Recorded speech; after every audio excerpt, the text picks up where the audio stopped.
নমস্কাৰ গগৈ স্পৰ্টছ শ্ৰেণীৰ প্ৰতিযোগী দৰ্শকক স্বাগতম জনাইছোঁ আৰু মই বৰ্তমান উপস্থিত আছোঁ গুৱাহাটীৰ কামাখ্যা ৰেলৱে ষ্টেচনত আৰু কামাখ্যা ৰেলৱে ষ্টেচনৰ পৰা ৰাজস্থানৰ অভিমুখে ৰাওনা হ'ব অসমৰ টেনিছ বল ক্ৰিকেটৰ এটা দল 14জনীয়া দল আৰু কিছু মুহূৰ্তৰ পাছতেই ৰাজস্থানৰ অভিমুখে দলটো ৰাওনা হ'ব যিহেতু ৰাজস্থানত অনুষ্ঠিত হ'বলৈ গৈ আছে 17 অনুৰ্ধ টেনিছ বল ক্ৰিকেট আৰু প্ৰথমবাৰৰ বাবে অসমে এই প্ৰতিযোগিতাত অংশগ্ৰহণ কৰিব tennis ball cricket association of আছামৰ সম্পাদক পাপু খানৰ নেতৃত্বত যাব এই দলটো আছে ভিডিঅ' জাৰ্নেলিষ্ট মনেশ্বৰ দেখাব এটা সমগ্ৰ পৰিৱেশ যেহেতু কিছু মুহূৰ্তৰ পাছতেই ৰাজস্থানৰ অভিমুখে ৰাওনা হ'ব 14জনীয়া টেনিছ বল ক্ৰিকেটৰ এই দলটো আৰু প্ৰথমবাৰৰ বাবে ৰাষ্ট্ৰীয় প্ৰতিযোগিতাত অংশগ্ৰহণ কৰিব অসমৰ দলটোৱে মই খেলুৱৈসকলৰ মন্তব্য ল'বলৈ চেষ্টা কৰিম আৰু লগতে টেনিছ বল ক্ৰিকেটৰ সম্পাদক পাপু খানদেৱ আছে তেখেতৰো মই মন্তব্য ল'বলৈ চেষ্টা কৰিম প্ৰথমতে আপোনাৰ ওচৰলৈ আহিছোঁ যিহেতু প্ৰথমবাৰৰ বাবে টেনিছ বল ক্ৰিকেটত অসমৰ 14জনীয়া দলটোৱে অংশগ্ৰহণ কৰিবলৈ গৈ আছে বোলে কি সপোন প্ৰত্যাশালৈ আপোনালোকে আগবাঢ়িছে কি ক'ব এই মুহূৰ্তত ধন্যবাদ গগৈ স্পৰ্টছ এনিৰ জৰিয়তে অসমবাসীক ধন্যবাদ জনাব বিচাৰিছোঁ আৰু খুব অসমৰ কাৰণে এটা দুখিত দিন আছিলে আমাৰ মৰমৰ জুবিন দা আজি আমাৰ মাজত নাই তাৰ মাজেৰেও আমাৰ অসমৰ ক্ৰীড়াৰ জগতখন আগত লৈ যাবৰ কাৰণে জুবিন দাৰো বহুত চেষ্টা আছিলে ক্ৰীড়াৰ লগত তেওঁ বহুত জড়িত হৈ আছিলে বহুত ক্ৰীড়াৰ লগত আমি তেওঁৰ আশা পূৰণ কৰিবলৈ প্ৰথমবাৰৰ বাবে অসমৰ পৰা টেনিছ বল ক্ৰিকেট এটা টীম আমি আজি ৰাজস্থান দাউচালৈকে গৈ আছোঁ আমাৰ ইয়াতে 14জনীয়া টীম আছে আমি আশা কৰোঁ এই খেলবিধ অসমত প্ৰচাৰ আৰু প্ৰসাৰ হওক আৰু খুব সুন্দৰভাৱে আমাৰ ল'ৰা ছোৱালীখিনি ইয়াৰ সুবিধা ল'ব পাৰে যিহেতু এই খেলবিধ গভৰ্ণমেণ্ট অফ ইণ্ডিয়া ৰিকগনাইজ আৰু ইয়াৰে পৰা বহুতো ল'ৰা ছোৱালী আজিলৈকে বহুতো চেণ্ট্ৰেল গভৰ্ণমেণ্টৰ যেনেকৈ ৰেলৱে হওক বা আৰু এনেকুৱা বহুত বিভাগতে আমি ফেডাৰেশ্যনৰ পৰা গম পোৱা মতে 300মান ষ্টুডেণ্টে আজিলৈকে গভৰ্ণমেণ্ট চাকৰি পাবলৈ সক্ষম হৈছে আমি সেই লিগেচিটো অসমতো আমি মানে চেষ্টা কৰিবৰ কাৰণে আমি আৰম্ভ কৰিছোঁ আমি আশা কৰিছোঁ আমাৰ এই টেনিছ বল ক্ৰিকেটৰ যাত্ৰাটো আমাৰ অসমৰ কাৰণে মংগলময় হওক খেলসমূহ কেতিয়াৰ পৰা অনুষ্ঠিত হ'বলৈ গৈ আছে আৰু কেইখনমান ৰাজ্য ইয়াতে পাৰ্টিচিপেট কৰিব ইয়াতে 30খন ৰাজ্য আহি আছে ইউটি লৈ পেলাই আমাৰ ৰাজস্থানৰ দাউচা বুলি এখন জেগা আছে ৰাজস্থানত তাতে এইটো খেল আমাৰ আণ্ডাৰ 17 বয়জ এণ্ড গাৰ্লছ চলি আছে যিহেতু আমি এইবাৰ গাৰ্লছৰ টীমটো লৈ যাব পৰা নাই কিন্তু বয়জৰ টীমটো আমাৰ গৈ আছে কেনেকুৱা প্ৰিপেৰেশ্যন কেনেকুৱা যিহেতু 30খন ৰাজ্য আহিব তাতে গতিকে প্ৰিপেৰেশ্যন কেনেকুৱা কৰিছিলে 14জনীয়া দলটোৱে আপোনালোকৰ আমি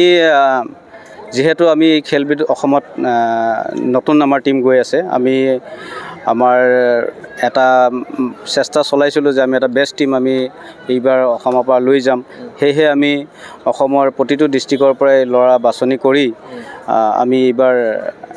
মানে ৰাজস্থান দাউচাত আমাৰ টীমটো লৈ গৈ আছোঁ আমি আশাবাদী আমি এটা ভাল পজিশ্যন আমি পাম বুলি কেতিয়া ওলাব ইয়াৰ পৰা কেতিয়া গৈ পাব তাতে কেতিয়া খেল আছে আমি আজি 12 তাৰিখ ইয়াৰ পৰা ওলাই আছোঁ কামাখ্যাৰ পৰা আমি যাম আমি 14 তাৰিখে আমি ৰাতিপুৱা গৈ পাম আৰু আমাৰ 14 তাৰিখ ইভিনিঙত আমাৰ অপেনিং চেৰেমনি আছে 15 তাৰিখে মৰ্ণিং আমাৰ খেল হ'ব দলটোৰ নেতৃত্ব কোনে লৈছে লগতে মেনেজাৰ বা প্ৰশিক্ষক হিচাপে কোন গৈ আছে টিমটোৰ লগত মই এজ এ কোচ মই গৈ আছোঁ কোচ আমাৰ শফিকুৰ ৰহমান ছাৰে গৈ আছে মই মেনেজাৰ হিচাপে গৈ আছোঁ আৰু আমাৰ কেপ্টেইন আছে আমাৰ কেপ্টেইন ধ্ৰুৱ দাস এখেত আমাৰ কেপ্টেইন গোটেই টিমটোক তেওঁৱে গোটেই মানে ট্ৰেইনিং দি আছে আমাৰ কোচে ট্ৰেইনিং দি আছে আমি আশাবাদী যে আমাৰ টিমটোৱে খুব এটা সুন্দৰ প্ৰদৰ্শন কৰিব অলপ টেকনিকেল কথা যদি আপুনি জনায় টেনিছ বল ক্ৰিকেটটো কেনেকুৱা ধৰণৰ খেল হ'ব আমি জেনেৰেলি যিটো আমি ক্ৰিকেট দেখা পাই থাকোঁ টেনিছ বলে যিটো খেলা যায় সেই ধৰণৰ ক্ৰিকেটৰ লগত কেনেকুৱা ধৰণৰ সাদৃশ্য বা কেনেকুৱা পাৰ্থক্য আছে অলপ যদি দৰ্শকক জনায় আপুনি অকণমান ডিফাৰেঞ্চ আছে ডিফাৰেঞ্চটো এনেকুৱা হ'ল যে আমাৰ এই ক্ৰিকেটবিধত মানে আমাৰ যিটো খেল হয় সেইটো খেলত আমাৰ যেনেকৈ আমি টিভিত দেখোঁ যে 6 মাৰে ইয়াতে 6 নাই ইয়াতে 4 আৰু বাকী চব পেটাৰ্ণ একেই আছে খালি 6 নাই আৰু টেনিছ বল দি খেলটো হয় আমাৰ টিভিত যিবোৰ আমি চাই থাকোঁ ৱৰ্ল্ড কাপ সেইবোৰ আপোনাৰ ডিউজ বল দি খেলে আমাৰ ইয়াতে টেনিছ বল দি খেলে সেইটোৱে ডিফাৰেঞ্চ আৰু ডিফাৰেঞ্চ এইটোৱে যে আমাৰ tennis ball cricket association of ইণ্ডিয়াক ৰিকগনাইজ কৰি থৈছে ministry of youth government of ইণ্ডিয়াই তো ইয়াৰে আমাৰ এটা বেনিফিট এইটোৱে আছে যে আমাৰ ল'ৰা ছোৱালীবিলাকে এটা ভাল সুবিধা এটা ভাল প্লেটফৰ্ম পায় আৰু বেছি দিন হোৱা নাই অসমলৈ অহা গেম কেতিয়া মানে অনা হৈছিলে গেমটো আমি এই বছৰৰ প্ৰথমৰ পৰাই আমি আমাৰ আলোচনা বা আমাৰ চলি আছিলে প্ৰগ্ৰামবোৰ, কিন্তু আমি এইবাৰ প্ৰথমবাৰৰ কাৰণে আমি আণ্ডাৰ-17 বয়জ আমি পঠাই আছোঁ। কিমান আশা আছে এবাৰ টিমটোক লৈ? আমি বহুত আশাবাদী যিহেতু আমাৰ গোটেইকেইটা প্লেয়াৰে আমাৰ বহুত ভাল খেলে, অলৰাউণ্ডাৰ প্লেয়াৰ আছে। আমাৰ কেপ্টেইনৰ নেতৃত্বত মই ভাবোঁ আমি খুব সুন্দৰ প্ৰদৰ্শন কৰিম। আৰু আপোনাৰ ওচৰলৈ আকৌ আহি মই খেলুৱৈসকলৰ মন্তব্য ল'বৰ কাৰণে কিছু চেষ্টা কৰিম। মই তোমাৰ ওচৰলৈ আহিছোঁ, তোমাৰ নামটো তুমি ক'ৰ পৰা আহিছা? মোৰ নাম ৰিজৱানুৰ ৰহমান, মই হাজোৰ পৰা আহিছোঁ, কামৰূপ জিলা। মোৰ আশা যে মানে আমি অসমৰ গৌৰৱ কৰি আনিব পাৰোঁ, যাতে জুবিনদাৰো আশা আছিল যে অসমখন যাতে বহুত আগুৱাই যায়, আৰু আমাৰো আশা যে অলপ হ'লেও কিবা মানে অসমৰ নাম কৰি আনিব পাৰোঁ, সেইটোৱে আৰু। আৰু যিহেতু ক্ৰিকেট সকলোৱে খেলিছিলে সৰুৰে পৰাই, আৰু টেনিছ বল ক্ৰিকেটটো অলপ কনচেপ্টটো অলপ বেলেগ যদিও, গতিকে কেনেকুৱা পাইছা গোটেই গেমটো ভালেই। আৰু মানে ছাৰ যিহেতু ক'লে যে 6 to 9 সেইটো অলপ হেৰিব, মানে টেনিছ হয় যিহেতু আমি টিভিত ছাৰে ক'লে আৰু টিভিত যে চাই থাকোঁ সেইটো ডিউজ বলে দি খেলে, কিন্তু এতিয়া টেনিছ আৰু আমি সকলোৱে সৰুৰ পৰা খেলি আহিছোঁ যে টেনিছ দি খেলি থাকোঁ, তো সেই হিচাপে মানে আৰু প্ৰেক্টিছ কৰাৰ পিছতহে গম পাম। তোমাৰ নামটো কি, তুমি ক'ৰ পৰা আহিছা? নমস্কাৰ, মোৰ নাম শ্ৰী নিবিৰ নীলিম বৰা, মই নগাঁও কুজিদাহৰ পৰা আহিছোঁ। প্ৰেক্টিছ কেনেকুৱা গ'ল? প্ৰেক্টিছ আমি গাঁৱতো ভালেই প্ৰেক্টিছ কৰি আছিলোঁ, ইয়াত আহিও গুৱাহাটীত অলপ প্ৰেক্টিছ কৰিলোঁ, ভালেই গৈ আছে মানে প্ৰেক্টিছ। টেনিছ বল ক্ৰিকেটটো অসমলৈ নতুনকৈ আহিছে, গতিকে কেনেকুৱা আশা প্ৰত্যাশা আছে? নতুনকৈ মানে আমি গাঁৱত টেনিছ বলে দিয়ে খেলোঁ, সেইটো কাৰণে অভ্যাস আছে। খালি ইয়াত অকল এটা সলনি হৈছে যে 6 নাই, অকল 4 আছে, সেইটো কাৰণে সেইটো ছাৰে কৈছে এতিয়া গম পাইছোঁ। কাক মানে ভৱিষ্যতে কি হোৱাৰ সপোন আছে? ভৱিষ্যতে মোৰ পাইলট হোৱা সপোন আছে, হ'লেও খেলৰ জৰিয়তেও আগবাঢ়িব বিচাৰোঁ। নিশ্চয়, তোমাৰ ধন্যবাদ জ্ঞাপন কৰিছোঁ। তোমাৰ নামটো? মোৰ নাম তুহিন কলিতা, মই নগাঁও বটদ্ৰৱৰ পৰা আহিছোঁ। কেনেকুৱা লাগিছে আণ্ডাৰ-17 এখন খেলালৈ তুমি গৈ আছা, যিটো 11জনীয়া তোমালোকৰ খেলুৱৈ দল আছে তাতো তুমি অন্তৰ্ভুক্ত হৈছা, অসম টীমক তুমি প্ৰতিনিধিত্ব কৰিবা, কেনেকুৱা লাগি আছে? বহুত গৌৰৱ কথা হৈছে, আমি অসমৰ পৰা যাম, নগাঁও ডিষ্ট্ৰিক্টৰ পৰা, আমি যদি খেলিব পাৰোঁ, আমাৰ অসমৰ এজন গৈছে ৰিয়ান পৰাগ, আমি যাব পাৰোঁ যে, এইটো আমি ভাবিছোঁ। নিশ্চয়, ধন্যবাদ জ্ঞাপন কৰিছোঁ। তোমাৰ নামটো? নমস্কাৰ, মোৰ নাম শ্ৰী দেৱাশীষ চাভাম, মই মৰিগাঁৱৰ পৰা আহিছোঁ। কেনেকুৱা লাগি আছে? বহুত ভাল লাগিছে, এবাৰ ফাৰ্ষ্ট টাইম যাই আছোঁ মই। নিশ্চয়, তোমাৰ ধন্যবাদ জ্ঞাপন কৰিছোঁ। মই এই মুহূৰ্তত মই কোচগৰাকীৰ ওচৰলৈ আহিব বিচাৰিছোঁ, আপোনাকো অভিনন্দন জ্ঞাপন কৰিছোঁ, যিহেতু আপুনি প্ৰথম গৈ আছে অসমৰ টীমটো, আৰু এই প্ৰথমবাৰতে আপুনি প্ৰশিক্ষক হিচাপে গৈ আছে, গতিকে কেনেকুৱা আশা প্ৰত্যাশা আছে, কি ক'ব? মইতো আশাবাদী, কাৰণ যিহেতু আমি যিমানখিনি জানো আমাৰ অসমত টেনিছটো খুবেই প্ৰচলিত গেম বৰ্তমান চলি আছে, আৰু সেই আশা লৈ বৰ্তমান গভমেণ্টৰ আণ্ডাৰত আমি যিটো ৰিকগনাইজ গেম হৈ গ'ল, আমি ৰিকগনাইজ গেম, বাকীবিলাক যিমান খেলি আছে প্ৰাইভেট খেলি আছে, চ' আমি আশা কৰিছোঁ যাতে এই গভমেণ্ট গেম খেলি ল'ৰা ছোৱালীখিনি আগবাঢ়ি যাব পাৰে। আৰু লগতে আমি এতিয়া খবৰ পাইছোঁ আমি নিজে অসমত পাতিবৰ কাৰণে ৰেডি হৈ আছোঁ, অস্মিতা খেলো ইণ্ডিয়া আমি পাতিবৰ কাৰণে ৰেডি হৈ আছোঁ। যিহেতু এইবাৰ প্ৰথমবাৰৰ কাৰণে ৰাষ্ট্ৰীয় পৰ্যায়ত অসম দলে প্ৰতিনিধিত্ব কৰিব টেনিছ বল ক্ৰিকেটত, আৰু আপোনাক এছ'চিয়েশ্যনৰ তৰফৰ পৰা আস্থা ৰাখিছে এগৰাকী প্ৰশিক্ষক হিচাপে, গতিকে পাপু খানদেৱৰ কথা কি ক'ব? ধন্যবাদ, তেখেতে যে মোক এইখিনি যোগ্য বুলি ভাবিছে, তেখেতৰ যিহেতু ছাৰেও গম পায় আমি এইখিনি টেনিছ খেলিয়ে থাকোঁ, সেই হিচাপে ছাৰে ভাবিছে মোৰ ওপৰত আশা কৰিছে যে টীমটো আমি বেষ্ট কৰি আনিব পাৰিম। নিশ্চয়কৈ আপোনাক ধন্যবাদ জ্ঞাপন কৰিছোঁ। মই তোমাৰ ওচৰলৈ আহিছোঁ, তোমাৰ নামটো? নমস্কাৰ, মোৰ নাম শ্ৰী ধ্ৰুৱজ্যোতি দাস, মই নগাঁও কুজিদাহৰ পৰা আহিছোঁ।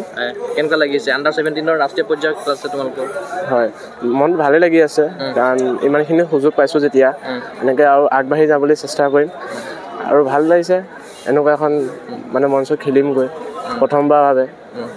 নিশ্চয়, তোমাৰ ধন্যবাদ জ্ঞাপন কৰিছোঁ। তোমাৰ নামটো? নমস্কাৰ, মোৰ নাম মুস্তাফিজুৰ ৰহমান, তুমি ক'ৰ পৰা আহিছা? মই আপোনাৰ নগাঁও জাজৰিৰ পৰা আহিছোঁ।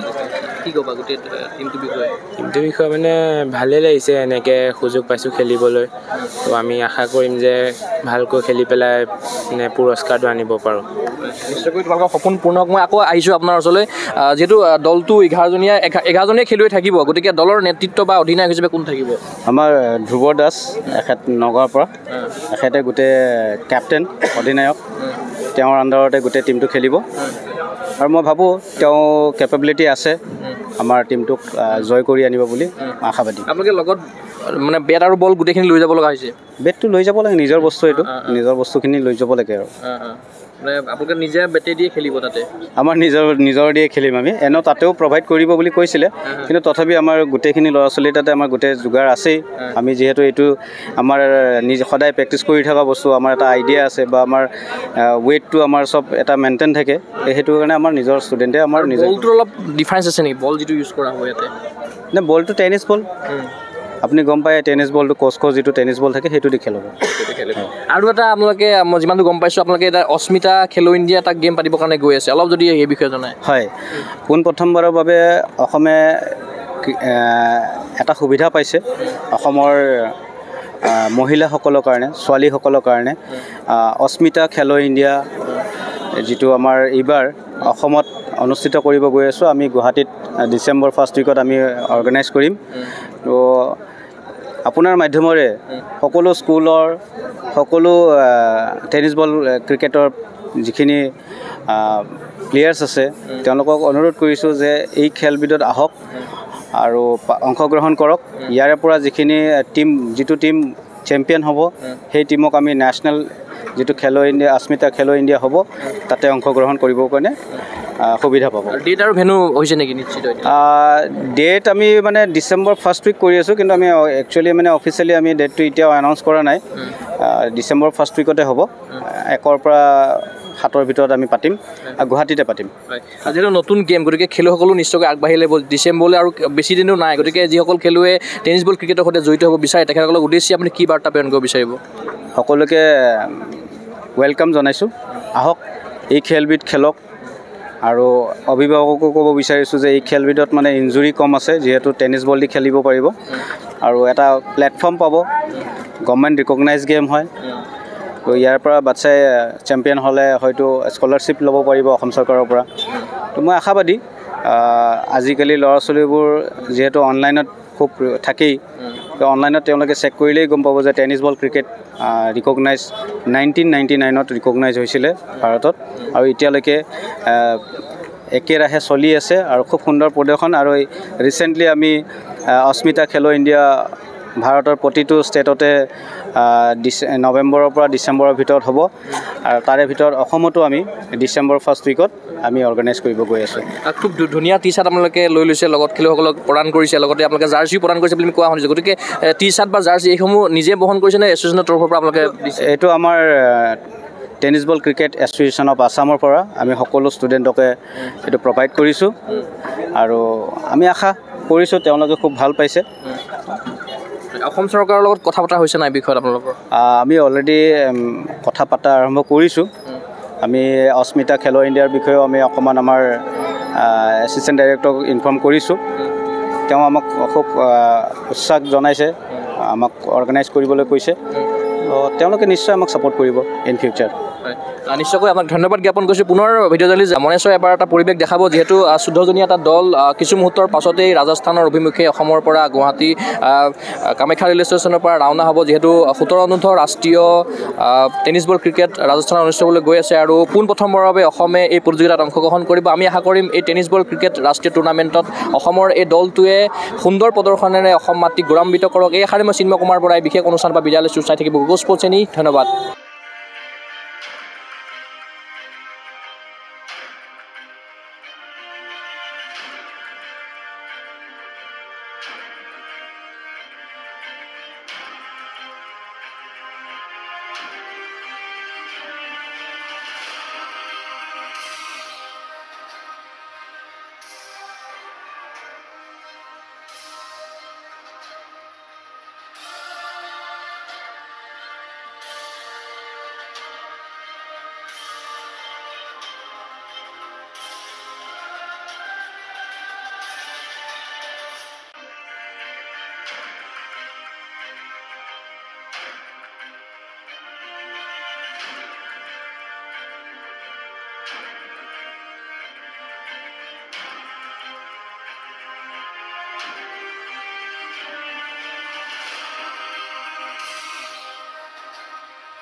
ফিজিকেল এডুকেশ্যন বিষয়ত ডিগ্ৰী পাঠ্যক্ৰমৰ কাৰণে অসম তথা উত্তৰ পূৰ্বাঞ্চলৰ প্ৰথমখন শিক্ষানুষ্ঠান অভিৰুচি ইনষ্টিটিউট অৱ ফিজিকেল এডুকেশ্যন 2 বছৰীয়া ফিজিকেল এডুকেশ্যনৰ BPEd পাঠ্যক্ৰম আৰু 4 বছৰীয়া BPES পাঠ্যক্ৰমৰ বাবে নামভৰ্তি চলি আছে বিতংকৈ জানিবৰ বাবে আজি যোগাযোগ কৰক যোগাযোগৰ নম্বৰসমূহ হৈছে 9435100098 7002 33540 88765210998 website www.aipguwahati.in